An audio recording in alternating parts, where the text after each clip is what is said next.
Tadi masuk dive in ke turret terlalu dalam, terlalu lama. Dan itu langsung dieksploitasi oleh Bigetron Suns. Di mana First Blood jatuh ke arah tim dari Brazil. Ya, ada waktu yang dibuang berarti ya pasca Kyrie terpick off di area sana, waktu untuk melakukan farming.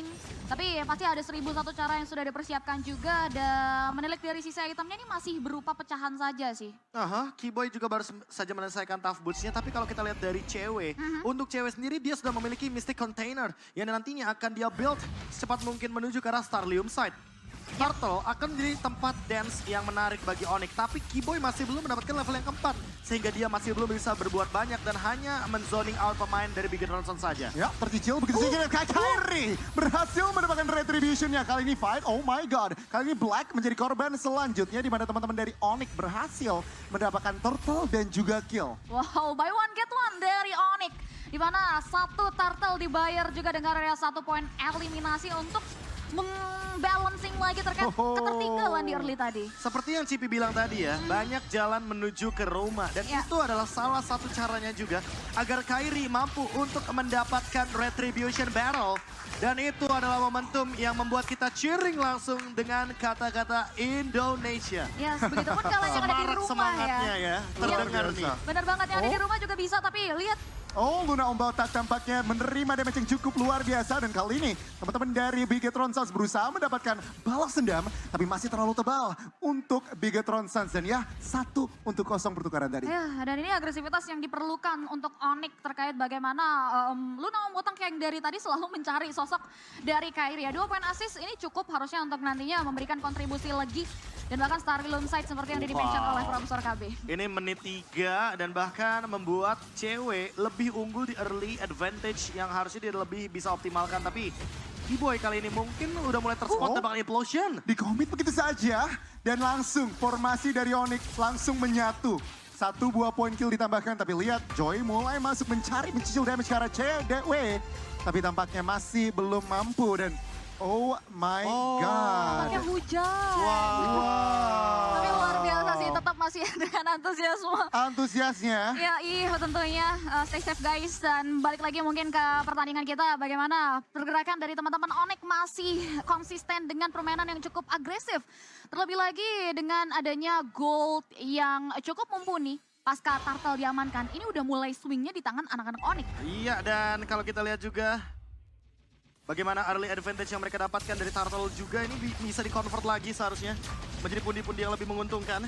Dan kalau kita lihat juga bagaimana kehadiran dari Tigreal ini kayak memberikan pressure tersendiri. Oh, Turtle kembali ke arah jatuh ke tangan Onyx dan lihat pecah semua. Kyrie berusaha memberikan damage. Oh, Luna Ombal tidak survive, bahkan Black menjadi korban kedua untuk Bigetron Suns. Lagi dan lagi kerugian yang cukup besar berhasil diamankan oleh Onyx. Yap, itu dia pergerakan dari sosok Keyboy yang akhirnya mengumpulkan teman-teman Bigetron Suns yang ternyata mengarah ke area tidak mampunya mereka untuk bertahan dan bahkan 1v1. Solo kill. Gila. Itu yang tadi aku udah sempat mention kalau Harit ini akan menjadi malapetaka ketika 1v1 lawan Joy. Dan terbukti masih di area bottom lane. Buzizio nggak sempat untuk menghandle bagaimana true damage yang tinggi dan juga Zaman Force yang membuat Harit makin lebih powerful. Cewek di area bottom lane benar-benar mengoptimalkan advantage dan bahkan memaksimalkan juga bagaimana potensi mereka untuk menuju ke arah-arah dari lini mid game.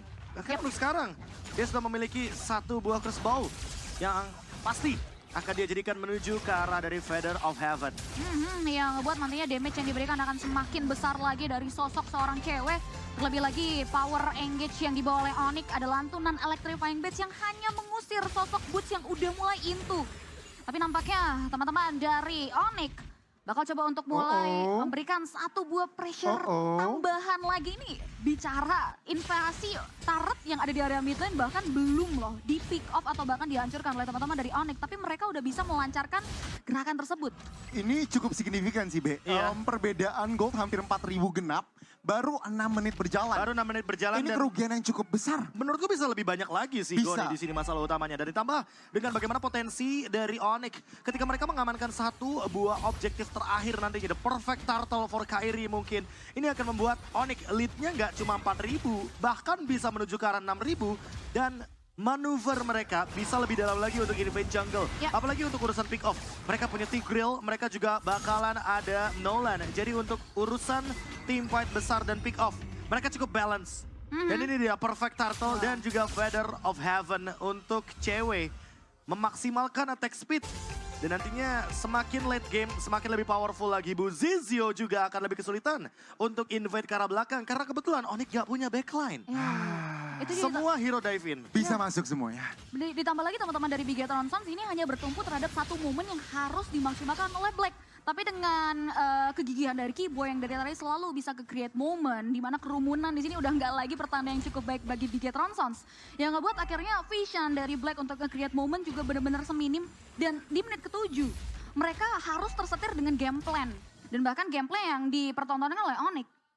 Iya, ini benar-benar modal yang cukup besar berhasil dibangun, diciptakan oleh tim Landa Kuning di mana memasuki area mid game ini Bigetron Suns tidak punya map yang bisa mereka mainkan. Di atas udah dipegang Onyx, tengah sudah dimainkan dan dipegang oleh Onyx. Begitupun juga di area bawah dan lihat Boots mulai engage karena Luna Om Botak menerima burst damage yang cukup luar biasa. Kyrie masih belum bisa secure kill, tapi lihat Suns di area tengah mulai memberikan damage ke arah Black dan bahkan Black tidak bisa kemana-mana. Flicker masih, oh my god, ditahan dan hampir saja. Hampir banget. Dan itu adalah sebuah Sacred Hammer yang cukup membatalkan bagaimana gerakan dari Bigetron Suns yang ingin melakukan counter re-engage.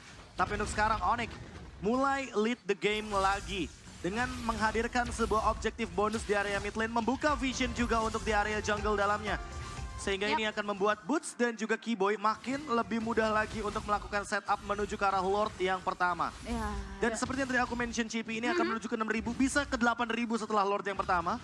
Karena Keyboy dari tadi masih ready dengan flickernya dan Implosion Sacred Hammer. Kalem. bos. Keyboy.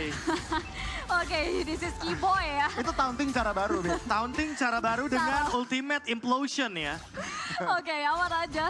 Dan nampaknya ini kalau kita lihat juga teman-teman dari Bigetron Suns masih dikasih chance untuk keluar dari comfort zone mereka. Dan mungkin pertukaran dari Lord yang diinisiasi.